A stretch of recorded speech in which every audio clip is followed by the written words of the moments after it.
Monika Kryemadhi e trajtoi me sportivitet e batuta detyrimin për t'u paraqitur në SPAK në këtë fillim kushti, ndërsa pret shtatorin për të rinisur përballjen me akuzat për të cilat u hetua Ilir, ndryshe nga ish-presidenti Ilir Meta, i cili u arrestua dhe ende mbahet në qeli. Është qefa shumë, sa të mësohesh, pastaj është Përsëriti qëndrimin për një gjyq politik. Marrja e telefonit, zbërthimi atyre, marrja dhe dy fashikujve të tjerë të cilët ne kërkuan për çështjen e përgjimeve ambientale apo edhe telefonike, sigurisht që përfundoi dhe mbylli komplet puzzle-in e dosjes, ku në një farë mënyrë qartësoi nxjerrjen nga konteksti të gjitha mesazheve në akuzë, pra tregoi që ishte një akuzë politik. E pyetur për dosjen e SPAK ndaj saj, Kryemadhi foli për akuzat të pakuptimta, ndaj thotë se ka kërkuar si dëshmitar dhe vetë kryeministrin Edi Rama. Pra ka disa mesazhe që janë pa kuptim dhe ndërkohë ka shkresat dokumentat shkresore të cilat vërtetojnë të kundërtën e asaj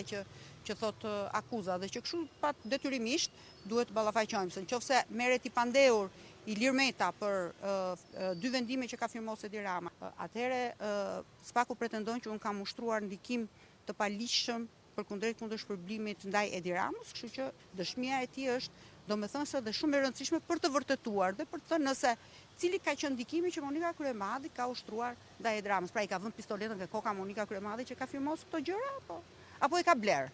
Pra të vit të dëshmojë në këtë gjë. U ndal edhe tek thumbimet e ish-kryeministrit Sali Berisha dhe pretendimet se zyrtaret e Majta po shohin shtat zanin për t'i shpëtuar burgut. Unë ju garantoj që me barr nuk ngel. Njerëzit për të gjetur mënyra dhe rrugë të ndryshme procedurale, edhe mund të jenë thashë theme, edhe mund të jenë të vërteta. Kryemadhi dhe Meta po përballen me akuza për korrupsion pasiv të funksionarëve të lartë shtetëror, pastrimit të parave dhe mos deklarim të pasurisë, ndërsa bashkë të pandehur, përfshirë edhe nënën e ish ligjvendëses u gjykuan me proces të shkurtuar dhe janë në pritje të vendimit.